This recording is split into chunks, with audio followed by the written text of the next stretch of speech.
HELM Show. My name is HELM. I am your hardworking hostess with the mostest. This episode is sponsored by Cruising Productions. Cruising Productions is a mix of streetwear and misfit clothing. They offer t-shirts, hoodies, jackets, and even custom design wear. The brand was founded in the summer of 2017. And you can find Cruising Production on all of the platforms listed below in the description box. Y'all go cop y'all some Cruising Productions. Let's kick off Chatty Time by talking about all of these black men and women that are going missing in the United States right now. Sex trafficking is at an all-time high, so I researched some tips and some tricks to help us all out, to keep us safe. Your elbow is the strongest point on your body. Use it, okay? You might have to elbow somebody in the growing area, you know, the genitals, or you might have to elbow them in their face, in their stomach, because your stomach is a very weak point. You elbow, I know y'all done been hit in the stomach before, because that right there, people don't talk about that pain enough because that hurts. If you are ever thrown into the back of someone's car, like their trunk, pop out the back lights and wave your hand out of those back lights. Someone is bound to see you, and also this technique has worked in the past with respect to kidnapping and sex trafficking. Lock your car door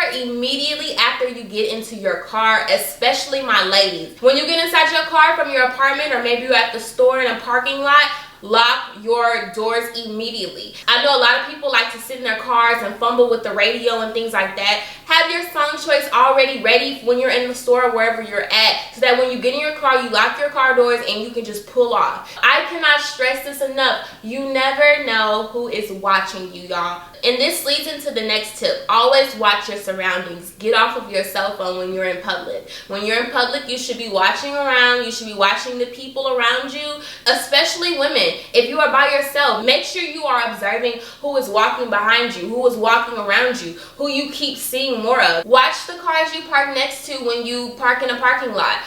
Before and after you get to your car. Before you get out of your car, you need to be looking around at all the cars that you park next to. See if there's someone waiting inside. See if there's someone who's like literally looking at you. And the same energy goes for when you're walking back to your car and you're about to leave. Make sure you're especially watching the cars parked directly next to you and in front of you. Make sure you're also watching the cars that are parked behind you. It's so sad that we have to go through these measures just to feel safe or just to be safe. Also, ladies, watch leaving places late at night by yourself. Also, fellas as well. Make sure somebody that loves you always has your location on.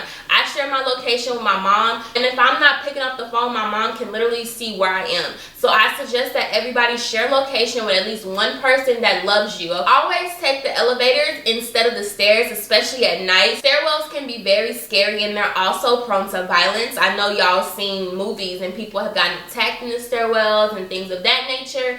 If you feel the need to run from a predator with a gun, make sure that you are running in a zigzag motion. Do not run straight. Do not run diagonal. Run in a zigzag pattern. You have a less likely chance of being hit if you're running like this. That's a few tips and tricks for you all to implement into your daily lives. Like I said, black women are going missing at an alarming rate right now, and it's not being talked about enough. Every day I log into the TL, I see someone is missing, and it just hurts my heart, and I want you all to stay safe. Rodney Reed has been granted a stay of execution, so that's great. However, it has been going around that he was a sexual predator before he got in jail. It was reported that he sexually assaulted multiple women around Texas, including a 12-year-old. I don't know how true these allegations are. When I was researching Rodney Reed's case, I never seen anything like this. I think it's crazy that all of a sudden he gets a stay of execution and now these allegations are coming up. I will be researching these allegations a little bit more because I want to make sure that everything that I report on this show is 100% true. That's why I said allegedly when I told y'all that about these allegations. Today on the HELM Show, I have Paco. How are you today? I'm good, and you? I'm good. Paco, we go way back. Facts, way back. Way back. How are you doing tonight? Man. How you feeling? I'm feeling good. I ain't gonna lie. Before I came, got a little liquor in my system. I am above the age, so I can drink. But for sure, put a little liquor in my system. Gotta get it right one time. But other than that, I'm good. So you do a lot. Like, you're a very busy man. So I kind of want to go through everything that you do throughout this interview, because I'm kind of curious as to how you put everything together, you make it happen. Okay, so you started doing football, and you were sought after, especially when you were at Bowie. You had San Diego State, Texas State, Georgia State. They were all looking at you, you know, giving offers. Why aren't you playing football today? Okay, so I'm gonna give you a quick rundown, correct it a little bit, just so people don't be out here thinking of mine. So out of high school, I had a few. I was supposed to go to Kansas State. Did some dumb things, got myself in trouble, kind of messed up my opportunity with that. Then after that, I went to a JUCO in California called Orange Coast College. That's where I really went out there, made a name for myself, blew up, got the offers. The week I committed, it was the 4th game of the season, my sophomore season out there. I committed to Texas State. That's back when we had Coach Manciani here. That Saturday, man. Actually, like going into the game, the players told other players on my team that I wasn't making it through the whole game. I thought it was just normal football talk, quick little threat. Turns out in the game, I actually got hit, legal blindside hit me in the back of my right knee, actually tore everything in my knee. Came to Texas State still, never recovered. After that, I was just done with football, became a regular student, and just realized, like, in my mind to myself, I think I'm a mastermind. So I just figured out how can I keep myself relevant, how can I still put money in my pocket, and what is life after football. And that's where I found everything that you'll get into, as far as, starting my own brand, how that originated. Then from my own brand, I also went into music, which has always been a little love for mine on the side of football. And then after music, I actually joined the coaching world because I just still love football that much. So I had to find a way to still stay relevant with that. Wow, you got a lot going on. So have you always wanted to be like a football player since you were younger? Like, did you want to go to the NFL and all of that? Yeah, I was a typical, little black kid growing up. I wanted to go to the NFL, wanted to play pro, but also when I want to say it was probably like my sophomore year, that's when I realized I still couldn't go pro, but I also realized the way that I think about the game, the way I think about football, that I could also be a great coach in football. And so that's what really still keep me with that. I actually started coaching out here while I was at Texas State. I did an internship with San Marcos High School for 1 season.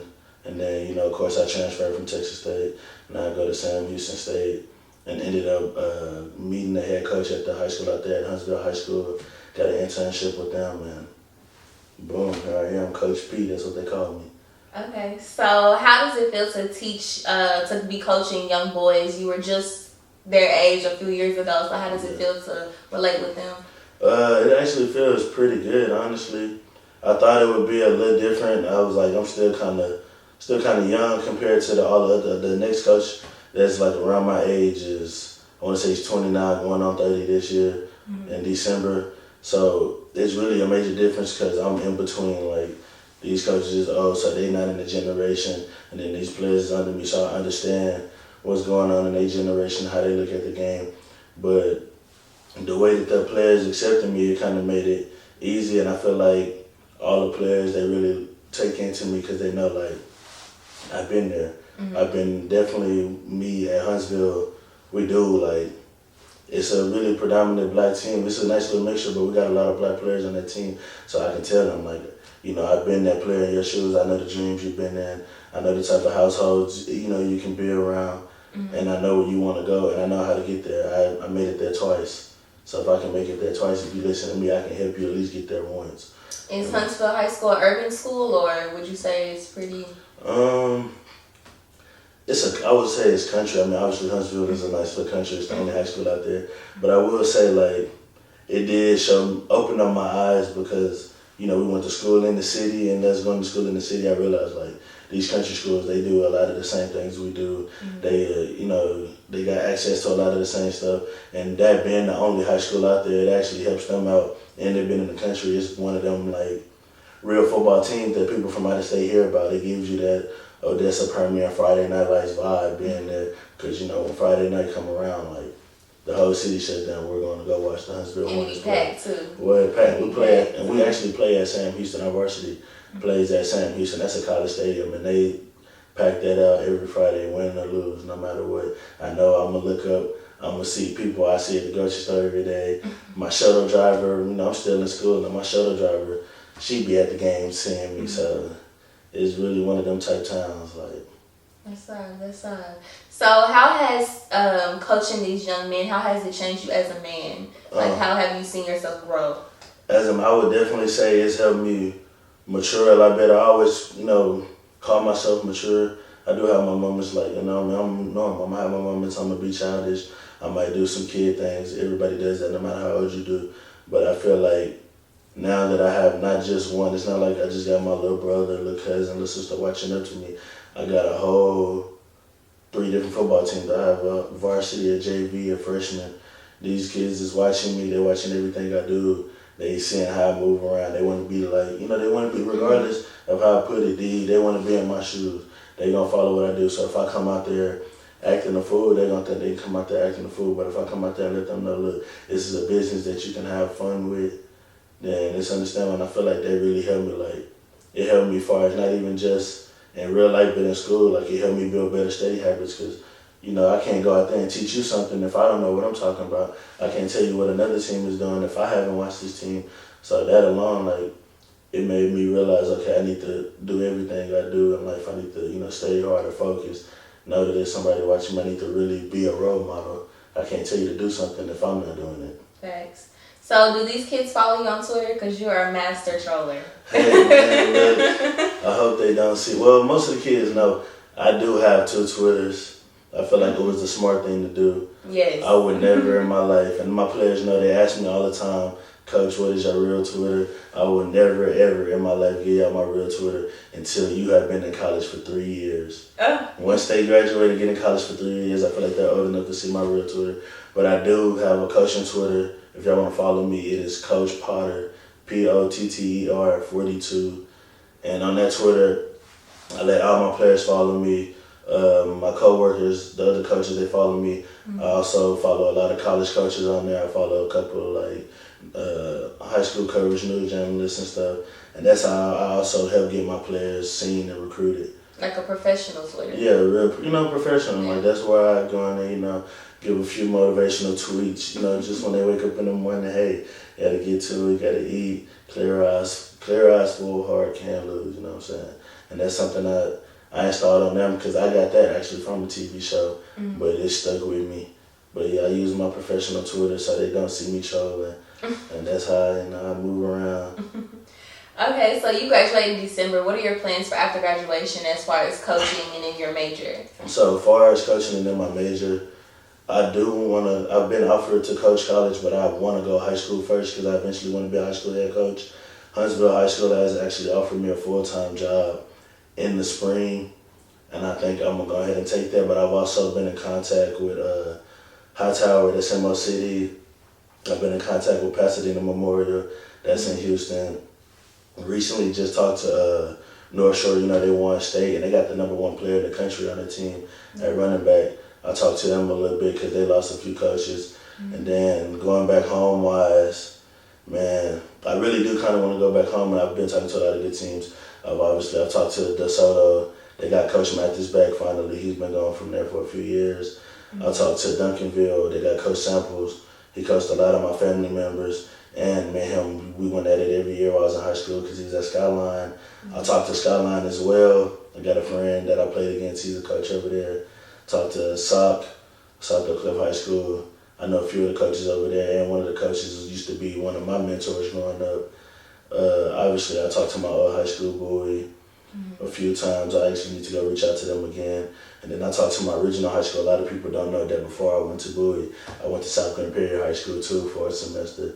I actually talked to them. So I'm going to just weigh out my options. I'm going to sign up for the alternative certification program because I didn't do secondary education while I was in college. Just go coach high school and let my career go from there and see how far I can take it. Will you get your master's anytime soon for coaching? No. One thing good about coaching is you don't need a master's. That was the first thing I looked into. And if you know me, you know I hate school. I feel that. If I don't like nothing else, if I don't hate nothing else, I hate school. So the fact that I'm finna graduate, I'm talking about, hey. Oh yeah, what day you graduate?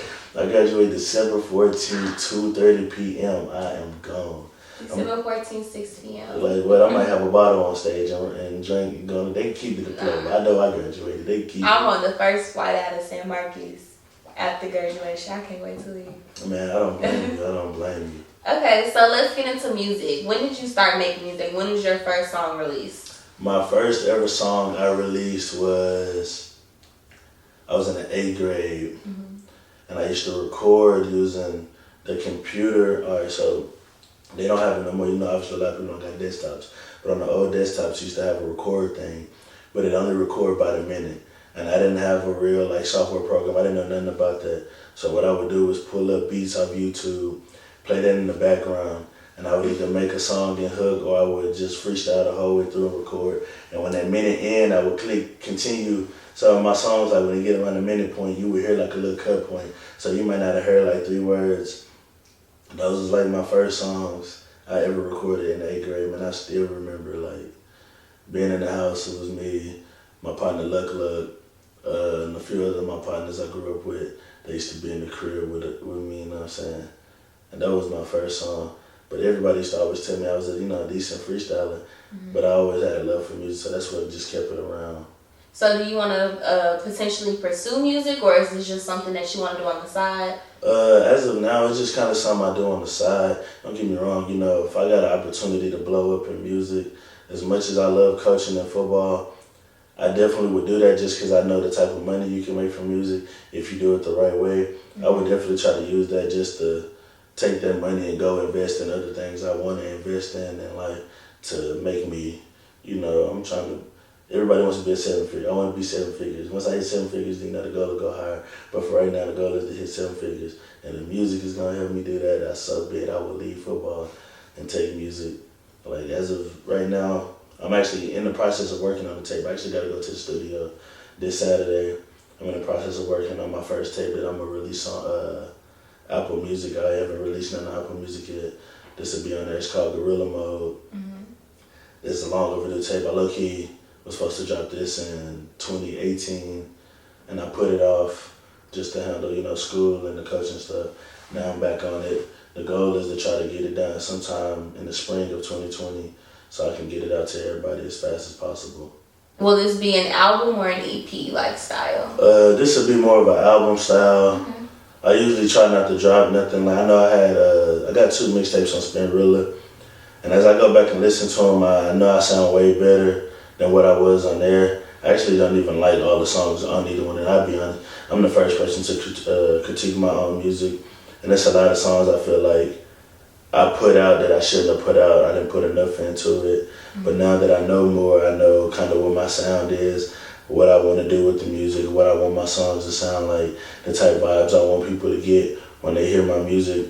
This will definitely be more of an album just because I know I put a little bit more time into it, and I plan on dropping. The goal is to at least try to give people 15 songs. If I can give y'all 15 good songs with at least 0 to 2 skips, then I feel complacent with myself, real content on it. Because it'll be, like I said, it'll be on Apple Music. So everybody will have more access. I might as well drop it on SoundCloud too. So I know everybody don't got Apple. So if you don't got Apple, I know you can go get SoundCloud for the free with no charge. So. Okay, so let's talk Global Boyz, and that is your brand. Tell us about that. Is it just clothing? Global Boyz, it's just clothing, but honestly, Global Boyz didn't even start off as a clothing brand. Global Boyz started off with me and one of my close partners, Bobby by the Pound, my boy BJ Booker. That's who it started off with. And before we was Global, we was actually called the Cartel Brothers. But we changed the name. Obviously, I talked to my mom, she heard the name. He talked to his mom, she heard the name. And they understand where we're coming from, but at the same time, it was one of them, the visions that we had for it in the name was kind of like throwing us off a little bit. Some people were saying we needed to switch the name. And we ended up actually changing the name to Global Boyz because one spring break, him, our other friend named Fat P or Swayze, whichever one you would like to call him by, I call them both, them, and then we had a few other partners. They all went to Vegas. And when you leave Texas, you feeling global. And at that time, I was leaving we was all just taking trips, going different places. They was going to Vegas, Cali, Miami, we all just been around. And then one thing about me, everybody knows, it's the biggest thing everybody gets on me about. I'm a road runner. I might be in Houston today, and you might catch me in Oklahoma tomorrow, then look up again, and I'm in San Marcos to Dallas within 48 hours. So that's why they came up with the idea of global, and we realized like, yeah, that's something we can run with. We started Global Boys, and we actually about to change it from Global Boys to just Global, because we make clothes that cater to men and females. As far as women, right now, as of now, we just have swimsuits and booty shorts, but we actually, coming out with more booty shorts. We're coming out with a new style swimsuit. We got 2 styles of bodysuits that we have. We got t-shirts. We're coming out with crop top hoodies for women. We're coming out with biker shorts. We know the biker shorts wave has been on. Then for men, unfortunately, it's hard to make stuff for men. So for men right now, we just got t-shirts and hoodies, but we are working on joggers, and we're working on some regular shorts, kind of like how the Nike shorts is for men as well. We got swim trunks for men. We'll also be working on coming out with slides. We're working on a website as well with Global. And with that website, it'll have way more options. Like right now, we have one logo that everybody's seen, but when we drop, I like the logo. I fuck with that. Appreciate it. But as we when we get ready to drop this new stuff, it'll probably drop before the website. But we actually got 2 new logos that we use, and we also got a new saying that we say a lot, as far as just a group of people that's got to do with Global, that we're gonna put on the shirts for everybody. So when y'all go on the website, y'all got options. The biggest goal is to really just have a website full of brands, of our brand, full of different stuff for you to shop for the winter, fall, spring, summer. You got something for everything. For our little customers out there, y'all hearing it here first. If you have been shopping with Global from the moment that we started to the moment we have our website up and running, what we're gonna do is everybody, and we have most of the people's names, we gotta go back and check our receipts and stuff, but we got a good 75% of everybody's name. They will have a lifetime 50% discount access code. So every time they go on Global to shop, they put in that code, and it's gonna get them 50% off. And that's a lifetime code just for them only. Just because you started with us, you help us get our stuff out the ground. I remember when all we had was this ugly one-piece swimsuit and our original hoodies that said Global Boys with a globe in the middle, and now we done moved up from that. Who does marketing for y'all? Because I always see you doing giveaways, and I think that's a great way to get your business name out there as well. And I remember I was part of one of the giveaways as well. So as far as marketing, honestly, I do it. I don't like to just take credit for everything, but that's another thing. That's just one of the things I'm good at. Man, I get a lot of compliments on it, and I appreciate everybody that does notice that, because that is one of the hardest things is marketing. Definitely when you don't have the money that you want to have. I tell everybody right now, if I had $15K just sitting in my back pocket with Global right now, I would probably already be a 6-figure dude, because that $15K, I just got so much marketing of how I could have got it out to everybody, how I want to push it. Like right now, we've been reaching out to celebrities and stuff. Like, man, look, this is some free stuff. I don't want you to pay. I don't even need you to pay. I don't even need you to go promote it. As long as you just wear it one day, and if you had a common courtesy to tag us, even if you don't tag us, just wear it. Hopefully you post it on Twitter or Instagram to where I can go tag myself, quote it, let everybody know. But as far as the marketing, I do that. I come up with the giveaways. I come up with photo shoot ideas. Me and then 2 of my other consultants, they actually I guess you could say CEOs, because I consider myself as the founder. Because BJ and Fat P kind of stepped down a little bit. They had some other stuff to focus on. They're still Global, forever Global. That's never going to change. But I got 2 CEOs. Those are my brothers, Sid and D-Ray. And that's who we talk about everything. We talk about the new stuff we want to come out with, prices. And then usually when I come up with a new marketing idea, I go to them for hey, y'all think this is a good idea? Like we just did a new one for our Halloween costume contest. Where, I've seen it on Instagram. Yeah, we ended up, I really didn't think it was a last minute thing, so I didn't think we was going to get a lot of people submit, but we actually ended up overall total having 52 people submit, and out of the 52, I kind of narrowed it down myself just because they was a little busy, so I had a little help from some friends that that I'm around every day, but I narrowed it down to a top 13, and what we did was let the people go on our Global Boy page, and they went on there and what they did was they went on there and was able to slide. You know, Instagram got the little heart out thing, slide, and we just picked the top 3 people from that. They had a whole day, 24 hours to get all their people to vote for them. We already picked our winners. We gave them their little shout out, and our winners, they actually get like, so first place winner gets a basket with at least one thing from all the new exclusive stuff that'll be dropped. So before we drop it, they'll have it first, and it'll be exclusive stuff, and they get 50% discount on all global gear for a year. And also they got a free photo shoot with us, with one of our 4 cameramans. Excuse me. Then second place, they get partial exclusives. They don't get everything, you know. Second place can give you everything. They get partial exclusives, and they got a photo shoot as well. And I can't remember if we gave them a 10 or 15% discount. And then third place, you know, you always told if you're not first, you're last, but third place obviously put up a good fight, so we had no choice but to help them out.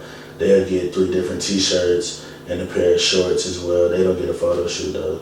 They can't get all the good stuff. And then everybody else that was in it, at first they wasn't gonna get nothing, but I felt like they deserved something. You made it that far, and you was actually, you know, you had enough heart to even just submit your pictures to join it. So the people that join, all of them, they'll just get one little free global shirt. We'll let them pick what shirt they want, what color they want, it like that. And that's how you build customer engagement, doing things like that, giveaways, because that's how more traction comes to your page. So with all this being said, you're a serial entrepreneur. What is some hardships that you've learned? Like, what is the biggest lessons that you learned over the few years of being an entrepreneur? The biggest thing that I learned is, for sure, you can't trust everybody. I've tried to work with a few people. I've seen people kind of bite off my ideas that we've talked about together, and I've seen them do something. They might not have used it all the way, but I can still see the influence from when we talk. Another thing is I learned, don't put something if you're not 100% into it.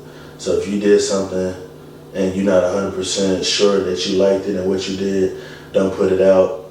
I learned that lesson with the first swimsuits and first hoodies I put out. The first pair of swimsuits that we ever dropped, it took me almost 2 years to sell all of them. We had already had a new logo and everything, sold all the new stuff before I was finally able to get the last swimsuit sold. And then as far as the hoodies, when we did the hoodies for those, we only had 1 pre-order after that. When we came out with the hoodies, not too many people liked it. And at the same time, I realized I didn't like it as much either. I felt like it was just me trying to rush it and get my name out there. But I learned that lesson, like, you know, if you're not 100% into it, if you don't feel your way, then don't do it. And another thing I have learned, and I'm sorry, is when I do photo shoots, make sure I include BBW. They get on my ass every day. And I don't have a problem with them at all. I love my BBW women, I love my thick women, I love my petite and skinny women, but BBW be on my ass, like, and I gotta be inclusive. This is a very inclusive society. Because honestly, when I do photo shoots, like, I'm thinking just how, like, you know, PacSign and some of them other people, I'm doing what everybody's gonna look at. I hate to sound so managed, but I know, like, when I do photo shoots and I use girls, people is gonna look at the girl that got the real beautiful face, nice body. They're gonna look at the girls with the nice face. And the BBW can still be that. And I'm not saying BBW's ugly, but I realize, like, when I put out my sex does sell, and when I put out my clothes, I really didn't realize how many BBW women actually follow me and how many actually are invested, you know, like my brand and want to buy it. And so I actually, you know, I made a promise to them, and we made sure all up. That's one thing I was big on as we've been working on our new styles. If BBW women can't fit it, I'm not putting it out. That was one of the biggest things. And I got something for the BBW women. I have 2 BBWs that actually be modeling my clothes for when we put it on the website and all of that, so y'all can see how it looks on y'all. You know, like, I'm not trying to leave y'all. I have no problem with y'all. So please stop attacking me on Twitter. Stop charging me up.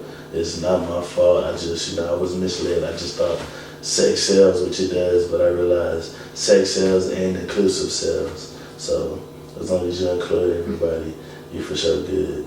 So LGBT as well?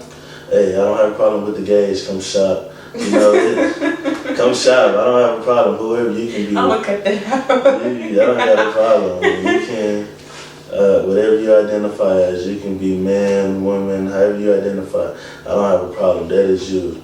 I'm selling clothes to who gonna come buy the clothes. Come shop with me, you know. Now don't be trying to use that as a way to get a discount because you this and that. And nah, because I know how this stuff work. I know what's gonna sell. But like I said, I ain't got no problem with you. Whatever you is, whatever race you is, man, come shop. My clothes is not just for one gender. It's not for one race. Nothing. It's for everybody.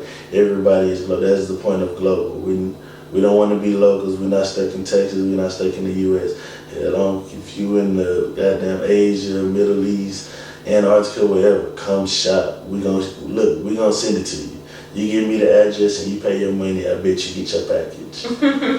So with all that you do, and I know with coaching, school, music, everything can be kind of pressuring, kind of busy. Who keeps you motivated? Who keeps you leveled? I would definitely say the main two people obviously is my mom and dad. And I'm actually, I'm proud. There's not too many people that can say they even got their mom and dad in their lives. My mom and dad is like my biggest motivators. My mom, my mom is actually still in school to this day. She's working on her stuff right now. She already got her bachelor's. I can't remember if she's working on her master's or her doctor's. I try to kind of stay out her business a little bit because, sometimes you got to be selfish. I'm the kid. So, Mom, you handle your stuff, but I still need you to help me out here and there. But as far as school-wise, coaching-wise, I definitely do that for my mom. Like, that was my mom's biggest thing as far as me and my brothers and stuff, graduate. Get that paper and can't nobody tell you. She always said, I don't care what you do when you're done. I don't care how you do it. I just want you to get that paper and I want to see you walk across that stage so I can know that my son finished school and, I wasn't one of them kids that dropped out or one of them kids that got caught up in the system. So she definitely motivates me. Then my dad, my mama hustler too, but my dad put that hustle in me. I seen it all my life. I don't watch my dad. I actually call myself, I call myself Mr. Make Ends Meet because that's what I watch my dad do. Even when it seemed like he didn't got it, he always come through. When I feel like I ain't got it or I need a little help, I know I can always count on him even if he down bad struggling.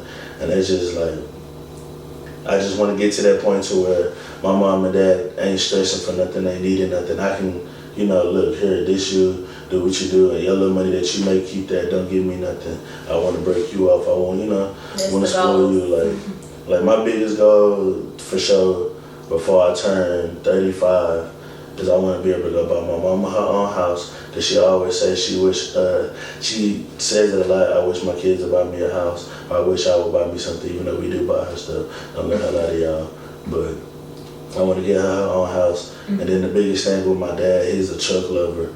I want to buy, even if he has his own truck by then, I still want to buy him a Chevy Silverado. That's his favorite truck. I want to get it souped up, put the pipes on there, put a system for it. But I want to buy it cash, that it's his, paid off, and he ain't got to worry about nothing. That would the main two. And then after that is my grandma's, man. Without my grandma's, it wouldn't be no mom and dad, and it wouldn't be no me. My grandmamas, man, I check on them all the time. I talk to them, even if I don't feel like talking to them on the phone. I shoot them a text. I remind them, hey, I love you. Yeah, that's how you supposed to do, especially I love you. My grannies do whatever. One of my grannies is in Kentucky. The other one is in Dallas, and I can call them right now in the middle. What time it is? 11:09 at night. I can call them right now and tell them, Granny, I need $10, $20. And they gonna find a way to give me that $10, $20 before they lay back down and go to sleep. I love my grannies with all my heart.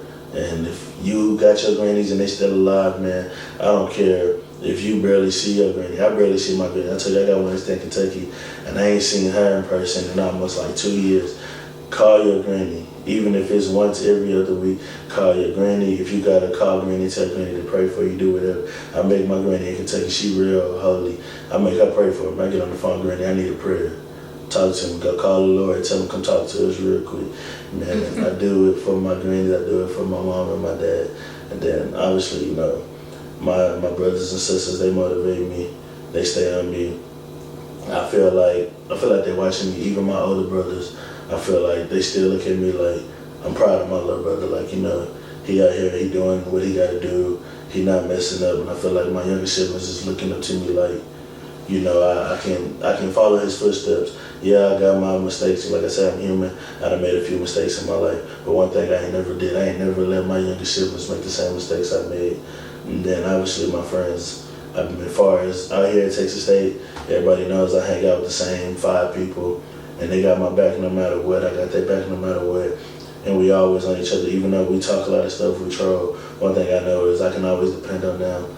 And then I got my brothers back home, my 115 brothers, who I love to death. Been knowing most of them since elementary. The rest I met in middle school, and man, we've been rocking with each other ever since. And I know one thing we do tell each other every day, and no, it's not gay, bro. It's okay to tell your bro. You ain't gotta be under his Instagram picture every day or a Twitter post telling him you look, but it's okay in a group message, you know, to drop it in there and say, I love y'all boys, I'm proud of y'all boys. No, yeah. And that's one thing I do. I will say, my bros have no problem letting me know, like, hey, I'm proud of you. Hey, I rock with you. I like what you're doing, like, and that's what motivated me to keep going and realize, like, I can't stop till we all on top. That's the goal. So you're from Dallas, and you said that you want to eventually become wealthy. You said 7 figures. Mm-hmm. What is something that you would do to give back to the city of Dallas? As far as the city of Dallas, so me, I'm originally from Oak Cliff, but I also, if you know me, I claim the east of the ag, because when I moved to the Grand Prairie Arlington area, that's where I was around. As far as giving back to the city, man, I feel like one thing I would try to do is upgrade all the Boys and Girls Clubs and Recs and try to push it more for these kids to go back, because that's how I grew. When I grew up, we was outside and then we was at the Boys and Girls Club and Rec. A lot of these kids don't even go there no more. After school program. Well, I'm telling you, if you ever went to the Boys and Girls Club or Rec, you would know, like, that is some of the best things to do. Like, that was the funniest days. So I would definitely try to fix them. I would also try to go through, clean up, and then obviously if I got millions, one thing I would work on is upgrading these houses, man. I feel like a lot of these projects and apartments they set up for you to live and probably live. They set up for you to go there and be gone. Of course, if I go somewhere and they look like a hand-me-down apartment, I'm gonna treat it like a hand-me-down apartment. So we're gonna do this and that. If you make it more presentable, people gonna take care of it more. They're gonna watch what they do more. And one thing I would also work on is getting involved with the school system. I feel like our school system is just there.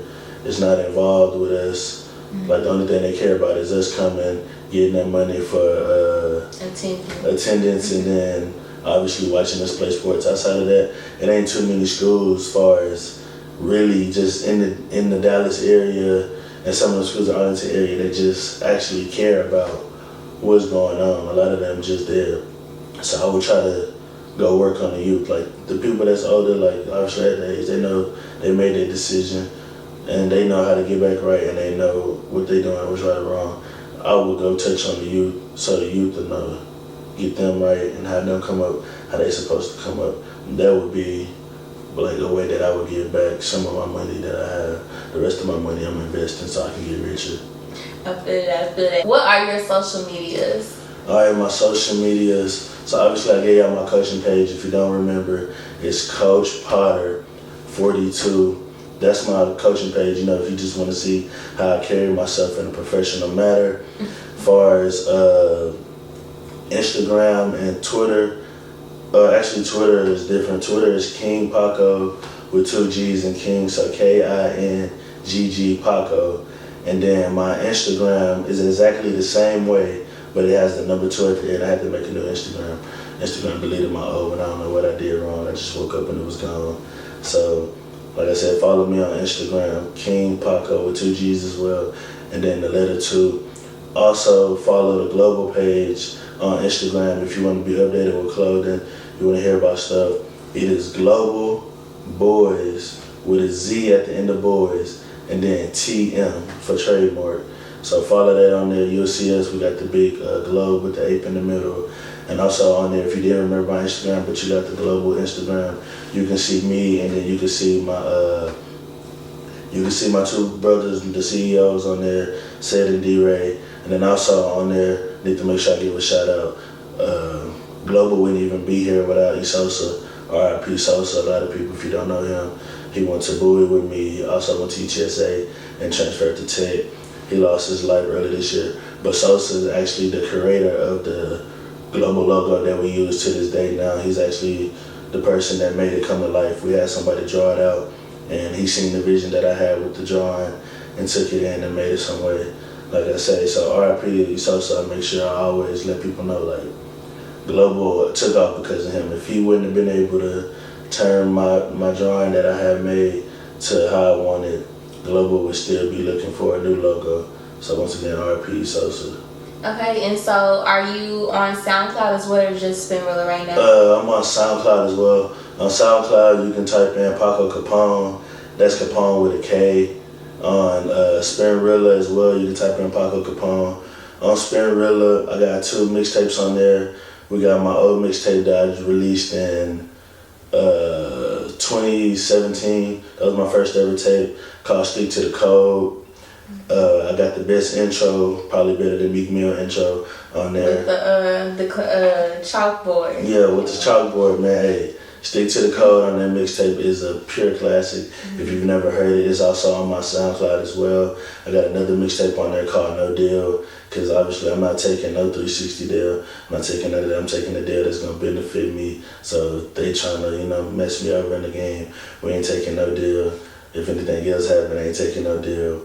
And then also I'm on YouTube as well. You can type in Paco Kapone and it'll come up under the Global Boyz YouTube page. But I got a few videos on there, go show me some love on there. Y'all love my videos. Like I said, we talk about my marketing. As well as my marketing, I got a good vision with my videos, how I want them, try to make them correlate to what I'm saying in the song. And I don't put music out if I'm not living that life. So if I said it in my song, 9 times out of 10, 10 times out of 10, I really did it. That's what I really live. Like, something like that happened. I can't be out here faking and flogging. It might not be what you want to hear, but hey, if you don't like it, you ain't gotta listen to it. But if you mess with me, go show me some love, subscribe, like, let me know what type of other music you want to hear. I'm an artist. I'm not a rapper. I'm an artist. So I don't just make rap songs. I will get on there and give you an R&B hit like I'm Chris Brown. I can't sing as well, but hey, what about some gospel? Hey, if I gotta go in the gospel, it might be some ghetto gospel, but hey, I'm gonna do what I gotta do. You ain't gonna get gospel. You might not get melodies from heaven, but you're gonna get a Boosie voice on a Kirk Franklin beat if I got to give it to you. I'm an artist. If I gotta get on a pop beat with Britney Spears, me and Britney finna rock out, gonna be in there, man. I'm versatile. We love it. We love it. On everything. All right, well, thank you for coming on the show. This was a solid interview. Y'all go follow Global Boyz. Y'all go follow him on Twitter, Instagram. Go follow his business page as well. Make sure y'all check out the upcoming website. You have like a time frame when the website's coming? We don't have a legit time frame yet, just because we're in the process of designing the layouts, and then we also got to get our pictures as far as what the clothes will look like on people, putting that on there, and then figuring out how we want to do our payment methods, because I really don't want to use PayPal. I kind of want to make it easy, just like you ordering pizza from Pizza Hut. Just throw your card number in there, and after that, you're going to get an email with your tracking to let you know when everything ship and stuff like that. So, hopefully it'll be ready no later than the summer of 2020, but once again, don't quote me on that. Follow him. If you follow him, you'll see. You're going to know, yeah, facts. You'll see. So, thank you for coming on the show. Any parting words? Anything you want to announce? Anything coming up exciting? Honestly, no, other than me graduating December 14th, and, other than me working on my new tape, y'all just follow me. Once again, thank you for having me on the show. I appreciate it. It's blessed to be here. If you don't already, if you're not already following her, subscribe to her. Make sure you go follow her, subscribe to her. I'm pretty sure she's gonna put her social media on there so you can see it. Like I said, thank you, and also want to compliment you on your outfit. You're very lovely today, so very stylish, keep doing very it. stylish. All right, and that's a wrap.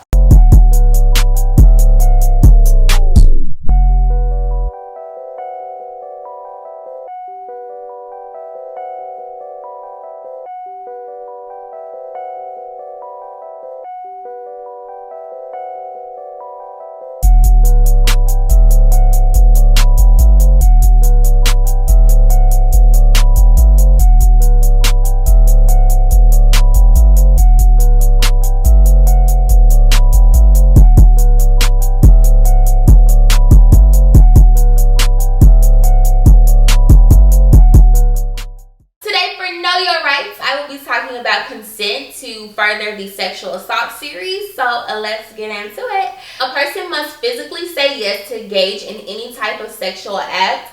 Technically, that needs to be done before you do anything. You need to say, yes, I agree to what is about to go down. The moment you hear no, you stop.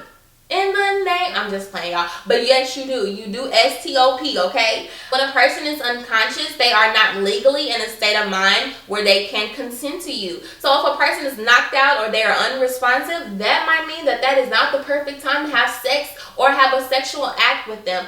As far as intoxication goes, according to Texas Code, a sexual assault is considered to occur without the consent of the other person if the actor has intentionally impaired the other person's power to appraise or control the other person's conduct by administering any substance without the other person's knowledge, okay, y'all? And that specifically goes to you creepy dudes at the bar that are always trying to get girls drunk or be slipping things in girls' drinks. Ladies, y'all be careful because that is very real. It might be seen in movies, but it's also done in person. Bloop.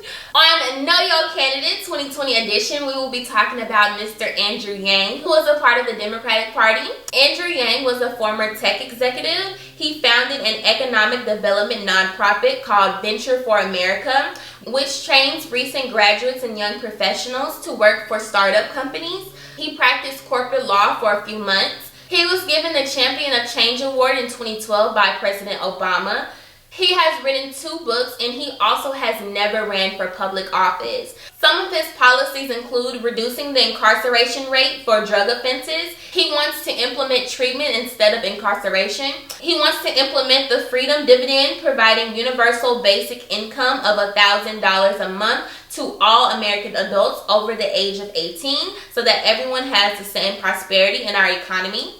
He wants to better develop our education system. He supports sensible regulations for guns, Medicare for all system, and he wants to provide a new tier of long-term permanent residency for anyone who has been here illegally for a substantial amount of time so that they can come out of the shadows, enter the formal economy, and become full members of the community. That's a little bit on Mr. Andrew Yang. You can follow him on Twitter at Andrew Yang, or you can go to his website, yang2020.com. And that is all for episode 8. Thank you all for watching. I hope I did not disappoint. And please like, comment, subscribe, and share this episode. And that is a wrap. I'll see you guys for 9.